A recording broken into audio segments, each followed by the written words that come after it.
Hello મિત્રો, મેં છું Arun Gamit Skynet computer classes વિયારાથી. ચાલો આજે આપણે જોઈ લઈએ કે આઈટીઆઈનું ફોર્મ કઈ રીતના ભરી શકાય. સૌથી પહેલાં તો આપણા કોમ્પ્યુટરની અંદર એક બ્રાઉઝર ઓપન કરી લઈએ. ત્યાર પછી અહીં સર્ચ કરવાનું છે આઈટીઆઈ. આઈટીઆઈ લખીને સર્ચ કરી દઈએ. ઉપર આવી જાય છે આઈટીઆઈ ઓનલાઈન એડમિશન સિસ્ટમ, એના પર ક્લિક કરી દઈએ એટલે આ પ્રકારનું ડિસ્પ્લે આવી જાય છે. અહીં લખેલું છે નવા રજિસ્ટ્રેશન માટે અહીં ક્લિક કરો. રજિસ્ટર ઉમેદવાર માટે અહીં લોગિન કરો, એટલે કે તમે ઓલરેડી ફોર્મ ભરેલું છે ત્યારે તમે હોલ ટિકિટ ડાઉનલોડ કરવાની છે, મેરિટ લિસ્ટ ચેક કરવાનું છે કે પછી આઈટીઆઈ ચેન્જ કરવાની છે, તો આના પર ક્લિક કરવાનું હોય છે. તો ચાલો આજે આપણે ફોર્મ ભરવા માટે નવું રજિસ્ટ્રેશન માટે ક્લિક કરીએ, નવા રજિસ્ટ્રેશન પર. ત્યાર પછી આપણું ફોર્મ ઓપન થઈ જાય છે. ફોર્મ ઓપન થઈ જાય છે. અહીં સૌથી પહેલા ઓપ્શન છે આપણો કે એસએસએ આઈડી, એટલે કે આપણા એલસીની અંદર એસએસએ આઈડી 18 આંકડાનું લખેલું છે એ અહીં લખીને આપણી ડિટેલ લઈ શકાય. અગર નથી જનરેટ થતું આપણે ફોર્મ ભરવાનું રહેશે. તો સૌથી પહેલાં આપણે અહીં ભરવાનું છે અરજદારનું નામ, એટલે આપણે માર્કશીટ પ્રમાણે જે બી આપણું નામ ચાલતું હોય તે દાખલ કરવાનું હોય છે. આપણે દાખલ કરી દઈએ. ત્યાર પછીનો ઓપ્શન છે આપણો પિતાનું નામ, એટલે જે બી પિતાનું નામ આપણે માર્કશીટમાં લખેલું છે તે દાખલ કરવાનું હોય છે.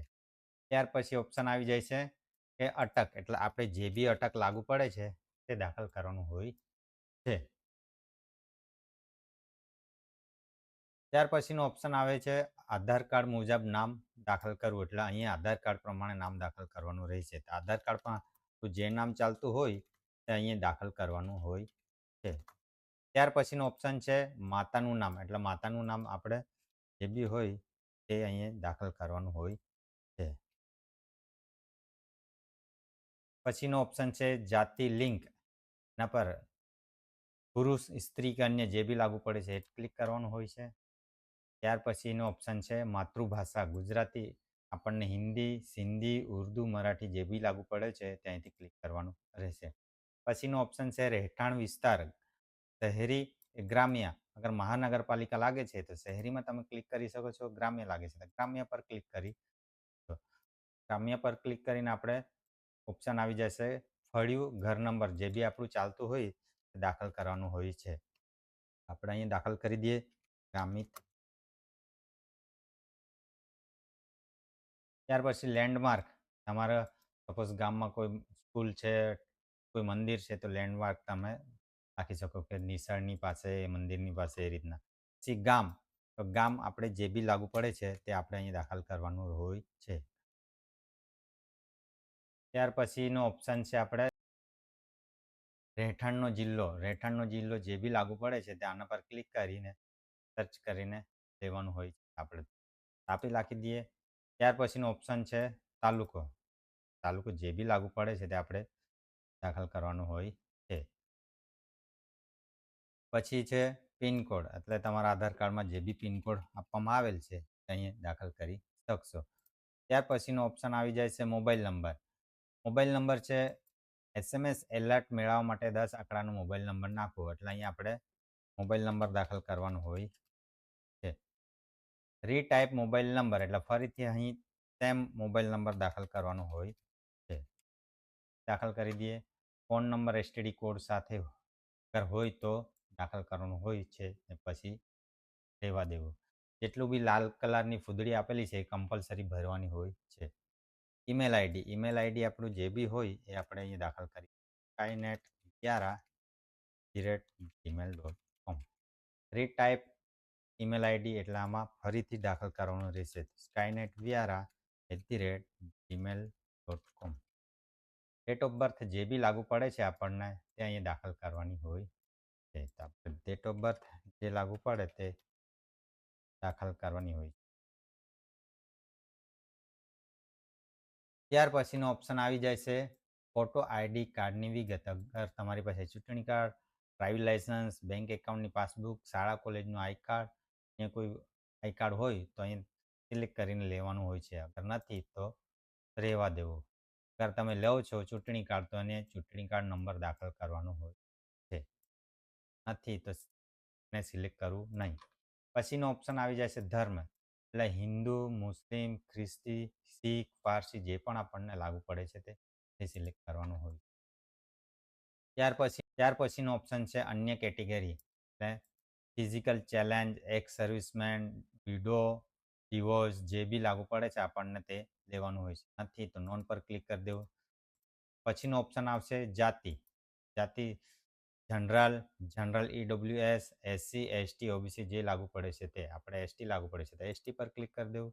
એટલે જાતિના પ્રમાણપત્ર નંબર આવી જશે.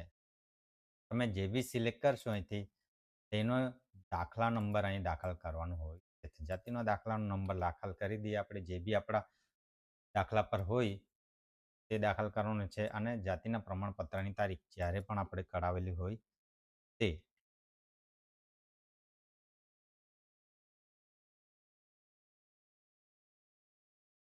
ત્યાર પછી શૈક્ષણિક વિગતમાં તમે 10 પાસ છો અને 10મા પર ફોર્મ ભરવા માંગો છો, આઈટીઆઈ કરવા માંગો છો તો અહીં 10મા ધોરણની સીટ નંબર દાખલ કરવાનો હોય છે. પછીનો ઓપ્શન છે એસએસસી પાસ કર્યાનું વર્ષ. જે બી વર્ષમાં આપણે પાસ કરેલું હોય તે અહીંયા દાખલ કરવાનું હોય છે. ત્યાર પછીનો ઓપ્શન છે એસએસસીની માર્કશીટ મુજબ નામ દાખલ કરવાનું રહે છે. એસએસસીના માર્કશીટ મુજબ નામ દાખલ કરવું એટલે જે બી આપણા માર્કશીટમાં નામ હશે દાખલ કર. અગર આપણે 9મા કે 7મા 8મા ધોરણ પર આઈટીઆઈ કરવા માંગીએ છીએ તો અહીં મૂળભૂત લાયકાત પર ક્લિક કરી 9મા પર ક્લિક કરી દેવું. એટલે આપણે એસએસસીની ડિટેલ ભરવાની છે. હાઈટ થઈ જશે અને 9માની ડિટેલ ભરવાની રહેશે. 10મા પર છો તો 10મું લઈ લઈએ. એ પાસ કર્યાનું વર્ષ જે બી વર્ષે આપણે 10મું પાસ કર્યું હોય તે ટાઈપ કરી દેવું. ત્યાર પછી એસએસસીની બેઠક ક્રમાંક જે બી સીટ નંબર હોય તે આપણે દાખલ કરી શકાશે. ત્યાર પછી મેળવેલ ગુણ એટલે આપણા 10મા ધોરણમાં કેટલા મેળવેલા ગુણ છે તે અહીં દાખલ કરવાનું છે. 350 છે 350. કુલ ગુણ કેટલામાંથી 700માંથી છે, 650 કે 600માંથી તે આપણે દાખલ કરી દેવાનું હોય છે. પછી ગણિતમાં કેટલા મેળવેલા છે તે ગણિતમાં જેટલા પણ મેળવેલા હોય તે અહીં દાખલ કરવાના રહેશે. ત્યાર પછીનો ઓપ્શન છે વિજ્ઞાનમાં તમે કેટલા દાખલ કરેલા, વિજ્ઞાનમાં તમે કેટલા માર્ક મેળવેલા છે તે. ત્યાર પછીનો ઓપ્શન જોવા મળશે કે ધોરણ 12 મેળવેલ ગુણ. વિજ્ઞાન પ્રવાહ, બીજો પ્રવાહ જે બી પ્રવાહમાં તમે ધોરણ 12 પાસ કરેલું છે અને એના પર તમે એડમિશન લેવા માગો છો અહીંયા આપણે જે તે સ્ટ્રીમ સિલેક્ટ કરવાની હોય છે. આર્ટ્સ, કોમર્સ કે સાયન્સ. તો તમારે આર્ટ્સ હોય તો આર્ટ્સ પર ક્લિક કરી શકો અને સાયન્સ હોય તો સાયન્સ પર. ને લઈને આપણે અહીંયા એચએસસીની પરીક્ષા પાસ કર્યાનું વર્ષ દાખલ કરવાનું હશે. એચએસસી પરીક્ષાનો બેઠક નંબર અહીં દાખલ કરવાનો હશે. મેળવેલ ગુણ અને કેટલામાંથી કુલ ગુણમાંથી તે અહીંયા દાખલ કરવાનું હોય છે. નથી તો નોન કરી દેવું. પછી ફેશન ડિઝાઇન, મેડિકલ ઇક્વિપમેન્ટમાં તમારે આઈટીઆઈ કરેલું હોય તો અહીં આપણે દાખલ કરી શકાશે. નથી તો નોન પર ક્લિક રહેવા દેવું. નથી તો નોન પર રહેવા દેવો. જો અંગ્રેજી સ્ટેનો સેક્રેટેરિયલ પ્રેક્ટિસ માટે ચોઈસ આપવી હોય તો અહીં આપણે અંગ્રેજીના માર્ક લખવાના હોય છે. નથી તો ખાલી જગ્યા રહેવા દે. જો સ્નાતક પાસ હોય તો એની ડિટેલ અહીં ભરવાની રહેશે. નથી તો નોન પર ક્લિક કરી પછી આગળનો સ્ટેપ છે બાંહેધરી. હા પર ક્લિક કરી આપણે કેપ્ચર ટાઈપ કરી સબમિટ કરવાનું હોય છે. એટલે કેન્ડિડેટ ડિટેલ અહીંયા આવી જાય છે. તો કેન્ડિડેટ ડિટેલ આવી જાય છે એને વેરીફાઈ કરીને આપણે ઓકે બટન પર ક્લિક કરી આપની અરજીનો રજિસ્ટ્રેશન ક્રમાંક આ જે કન્ફર્મ નંબર આવે છે એને કોપી કરી લેવું. તમારા મોબાઈલમાં ટેક્સ્ટ મેસેજમાં આવી જશે અને મેલ આઈડીમાં પણ. ત્યાર પછી આપણે એક્ઝિટ બટન પર ક્લિક કરી ત્યાર પછી રજિસ્ટ્રેશન નંબરમાં આપણે નંબર ટાઈપ કરી, જન્મ તારીખ ટાઈપ કરી અને કેપ્ચર દાખલ કરી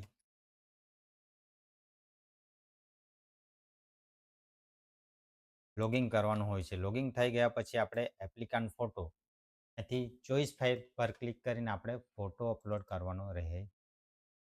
આપણો ફોટો અપલોડ થઈ જાય છે. ત્યાર પછી બેક પર ક્લિક કરી એથી આપણે કન્ફર્મ કરવાનું હોય છે. તો કન્ફર્મ પર ક્લિક કરી દઈએ ને જન્મ તારીખ ટાઈપ કરીને ડિટેલ ચેક કરી કન્ફર્મ બટન પર ક્લિક કરીને ઓટીપી તમારા મોબાઈલમાં ઓટીપી આવશે તે અહીં ટાઈપ કરવાનું રહેશે. તો ઓટીપી ટાઈપ કરી દઈએ આપણે અને કેપ્ચર દાખલ કરી દઈએ અને સબમિટ એટલે આપણું ફોર્મ ફાઇનલ સબમિટ થઈ જાય છે. ત્યાર પછી ઓકે બટન પર ક્લિક કરી દેવું. પછી એપ્લિકેશન પ્રિન્ટ લેવા માટે અહીં ક્લિક કરવું. અહીં આપણે જન્મ તારીખ દાખલ કરી કેપ્ચર દાખલ કરવાના હોય છે. ત્યાર પછી પ્રિન્ટ પર ક્લિક કરતા આપણું પ્રિન્ટ આવી જાય છે અને આપણે પ્રિન્ટ લેવાની હોય છે. આ પ્રિન્ટ લીધા પછી આપણે પ્રિન્ટ અને ડોક્યુમેન્ટ લઈને આઈટીઆઈ પર વેરિફિકેશન કરવાનું રહેશે. ત્યાર પછીની પ્રોસેસ આપણે આગળના વિડીયોમાં જોશું. આવી જ રીતના નવી નવી માહિતી જાણવા માટે અમારી ચેનલને સબસ્ક્રાઈબ કરજો, ફોલો કરજો અને કોમેન્ટ કરજો, જેથી તમારા કોમેન્ટ પર અમે તમને નવા નવા વિડીયો આપી શકીએ. નવી નવી માહિતી અપડેટ કરતા રહીએ. Thank you.